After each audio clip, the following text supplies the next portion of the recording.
दोस्तों इंडियन हुकूमत ने तकरीबन 45 ट्रिलियन रुपीस का बजट जो है वो पेश किया, जो कि लगभग कहा जा रहा है 550 अरब डॉलर है स्पेंडिंग बजट है।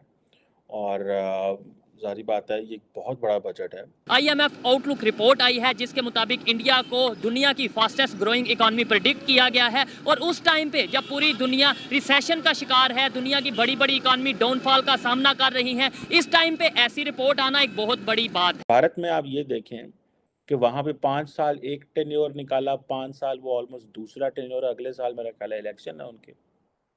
अब आप ये इमेजिन करें कि 10 साल अगर वो रहे हैं, तो वो बजट भी पेश कर रहे हैं और तगड़ा बजट पेश कर रहे हैं।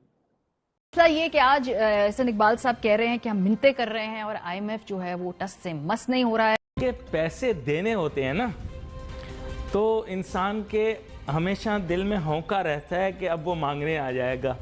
ठीक है, अब बात कुछ ऐसी है कि आईएमएफ वगैरह के तो पैसे देने ही हैं। ये जो बिजली पैदावार करने वाली फैक्ट्रियां हैं ना, इनको क्या कहते हैं, आईपीपीज, इनके भी पैसे देने हैं। अब अपन के पास है नहीं तो हम इनको छेड़ रहे हैं, अब हमें छेड़ रहे हैं। ऐसा हमारे जैसी यूथ है इंडिया में भी, हमारे जैसे नहीं पॉलिटिशियन नहीं, आपके जैसी यूथ नहीं है इंडिया में। किसने कह दिया आपके जैसी यूथ है? इंडिया की यूथ जो है उसे आप आईटी के हवाले से देखिए। जय हिंद दोस्तों, भारत की वीर चैनल पर आपका स्वागत है। दोस्तों, हर साल की तरह इस साल भी हमारी फाइनेंस मिनिस्टर निर्मला सीतारमण जी ने भारत का वार्षिक बजट पेश किया। मध्यम वर्ग को ध्यान में रखे गए इस बजट की कुछ खास विशेषताएं थी। इस बजट में मिडिल क्लास करदाताओं को काफ़ी राहत मिली और साथ ही इस बजट का 45 ट्रिलियन रुपए का होना भी चर्चा का विषय बना, खासकर पाकिस्तान में। पाकिस्तानी मीडिया का कहना यह है कि भारत दिन ब दिन अमीर से अमीर होता जा रहा है और हम पूरी दुनिया में भीख मांगने पर उतर आए हैं। भारत 45 ट्रिलियन का बजट पेश कर रहा है और हम $1 बिलियन के लिए विश्व भर में घूम रहे हैं। पाकिस्तानियों का कहना यह है कि भारत जितना अकेले कश्मीर पर खर्च कर रहा है, उतना तो हमारे पूरे पाकिस्तान का भी बजट नहीं है। वहीं आईएमएफ $1.5 बिलियन का कर्ज देने के लिए पाकिस्तान पर कड़ी से कड़ी शर्त लगा रहा है। जो डॉक्टर जयशंकर हैं, वो हैं तो इंडिया के मिनिस्टर फॉर एक्सटर्नल अफेयर्स, लेकिन वो सारा कुछ रिप्रेजेंट कर रहे हैं कि ये जो पाँचवां, वो कहते हैं जी 5वीं लार्जेस्ट इकोनॉमी है इंडिया, 5वीं लार्जेस्ट इकोनॉमी। और हमने अपना जो दुनिया के सामने बजट रखा है, उन्होंने बेसिकली 10 इम्पोर्टेंट चीज़ें गिनवाई हैं। उन्होंने कहा जी इंडिया जो है वो एक, पहली बात उन्होंने ये कि नहीं, इंडिया जो है वो स्ट्रॉन्गर इंजन है ग्लोबल ग्रोथ का। ठीक है जी। वो कह रहे हैं जो कैपिटल इन्वेस्टमेंट आउटले है वो तकरीबन 10 ट्रिलियन रुपीज़ है। ठीक है जनाब, इंडियन रुपीज़, जो कि तकरीबन 3% ऑफ द जीडीपी है। यानी कि आप देखें कि वो कह रहे हैं ग्रोथ ही हमसे हो रही है, इंजन ऑफ ग्रोथ है। This is what he is telling to the world. This is the first thing which doctor Jaishankar as a minister for external affair, मुझे नहीं याद पाकिस्तान के फाइनेंस मिनिस्टर जो है, फॉरेन मिनिस्टर है, वो फाइनेंस मिनिस्टर या गवर्नमेंट की जो चीज़ें हैं वो आके ट्वीट करे या लोगों को बताए, या फॉरेन ऑफिस जो है वो अपनी प्रेस रिलीज बताए और कहे कि देखो ये इकॉनमी है, ये मेरी सक्सेस है। दूसरी बात, हम एक बात सुनते हैं, मैंने जितनी भी आप ग्लोबल जो फाइनेंशियल इंस्टीट्यूशंस होते हैं, जो क्रेडिट रेटिंग कंपनीज होती हैं, जो रिस्क एनालिसिस करते हैं, आप उनको सुने तो वो एक चीज़ कहते हैं जी कि ईज़ ऑफ डूइंग बिजनेस जो है ना, इंडिया वो कह रहा है जी कि हम ईज़ ऑफ डूइंग बिजनेस जो है उसमें बड़े, उन्होंने जो सिंप्लीफिकेशन केवाईसी प्रोसेस है उनका सिंप्लीफिकेशन लेके आए हैं।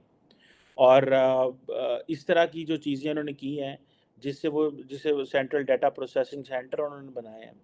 और ये चीज़ें जो हैं basically they are giving lot of value in terms कि जी हम अब दूसरी इंटरनेशनल जो इन्वेस्टर है उसको खींचेंगे। पहले वो बता रहे हैं कि हम इंजन ऑफ ग्रोथ हैं, फिर वो कह रहे हैं कि ईज़ ऑफ डूइंग बिजनेस है, आओगे तो रेड कारपेट बिछा पड़ेगा। पाकिस्तान की तरह नहीं है कि सिर्फ चीनियों को ही रेड कारपेट मिलेगा, और वो भी चीनियों ने ज़बरदस्ती डलवाया हमसे रेड कारपेट, क्योंकि उनके पास बहुत कुछ था देने का। हमने वो फटाफट वो महंगे दामों, वो सूद वाले कर्जे तो ले लिए, और अब वो किसी और मुल्क को हम वो फेवर देने को तैयार नहीं थे, जिसके ऊपर I have personal understanding of that, and I have met people जिन्होंने कंप्लेंट्स की हुई हैं। और अब जब फॉरेन डायरेक्ट, जब इसकी ईज़ ऑफ डूइंग बिज़नेस की आती है बात, तो वो कहते हैं जी ठीक है, हम जो है वो इनडायरेक्ट टैक्स सपोर्ट देंगे मैन्युफैक्चरिंग को, कंप्लायंस है, इनकम टैक्स के बेनिफिट्स हैं, स्टार्टअप्स के बेनिफिट्स देंगे। दिस इज़ व्हाट वो अपना दुनिया को इमेज ये दिखा रहे हैं। फिर वो बात कर रहे हैं कि जी हम अच्छी लॉजिस्टिक्स और इंफ्रास्ट्रक्चर, वो रेलवे आउटले की बात कर रहे हैं कि जो रेलवे है वो तकरीबन उसका जो आउटले है वो 240 बिलियन का है, ठीक है जी, रुपीस।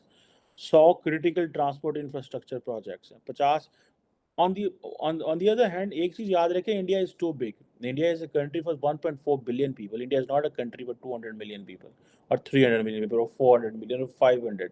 इवन आप देख लें अमेरिका भी जो है that is a country for 350 million people. Okay, so ये चीज़ें जो हैं ये लॉजिस्टिक्स एंड इंफ्रास्ट्रक्चर पे they are putting a lot of money, और ये वो बताएंगे कि हाँ भाई आओगे यहाँ पे इन्वेस्टमेंट करोगे, ईज आर डूइंग बिजनेस, और हम तुम्हें लॉजिस्टिक देंगे, सप्लाई चेन, ट्रांसपोर्टेशन, इंफ्रास्ट्रक्चर। अगर यही नहीं है किसी मुल्क में तो कारोबार कट्टा दिशा होना है। हम जब छोटे थे तो हम सुनते थे खेत से खलियान, यानी कि जो किसान है उसकी चीज़ें हमने मंडी तक कैसे पहुँचानी है, उसके लिए सड़कें होनी चाहिए। तो आज के दौर में तो आपके दौर में तो शिप्स चाहिए ना, आज के दौर में तो आप जो नए प्रोसेसेस हैं ट्रांसपोर्टेशन के, सप्लाई चेन के, वो आगे हुए हैं, उनको मेंटेन करना है। कहाँ बहुत सारे जो मिडिल क्लास गोरे जो अमरीकी इलाज अफोर्ड नहीं कर सकते वो इंडिया चले जाते हैं, और वो कहते हैं कि इंडिया में बाज़ हॉस्पिटल्स जो हैं उनका मयार वही है जो तकरीबन यहाँ अमेरिका का है, और हमें उससे आधी कीमत से भी कम पे, एक चौथाई कीमत पे हमारा इलाज हो जाता है। तो लेकिन जो एक शोबा है जिसमें इंडियंस बहुत छा गए और जिसमें हम पीछे रह गए वो आईटी है। आईटी में इंडिया ने बहुत प्लान तरीके से काम किया। वीडियो को अंत तक देखने के लिए धन्यवाद दोस्तों। ऐसे इंफॉर्मेटिव और इंडिया पाकिस्तान रिलेटेड अपडेट्स के लिए चैनल को सब्सक्राइब करें और वीडियो को लाइक शेयर करके हमें सपोर्ट करें। धन्यवाद। Have a nice day.